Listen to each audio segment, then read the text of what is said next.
Welcome to Penrose Learning, where we make understanding easy. You start by opening the video producer in Creator Dashboard and locating the VOD you need to edit. Once done, identify the exact timestamps where copyrighted music plays so you can target only those segments. Make sure you have broadcaster or editor permissions. Without them, you can't change audio. If you prefer an offline workflow, download the VOD first. This reduces risk of accidental deletes and gives you a backup before you perform any muting steps. You now use the Twitch editor timeline to isolate each music segment.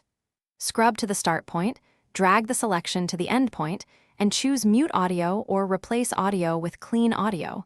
This preserves speech while removing music. Preview the edit to confirm speech and game sounds remain intact. If multiple music occurrences exist, repeat for each spot. Make sure to save edits as a new version or export a copy, so the original VOD stays available in case you need to revert. Finish by rendering and publishing the edited VOD, then immediately play back the full segment to confirm the music is gone. If some music persists, make sure changes fully saved. Clear browser cache and reopen the editor or re-render the video.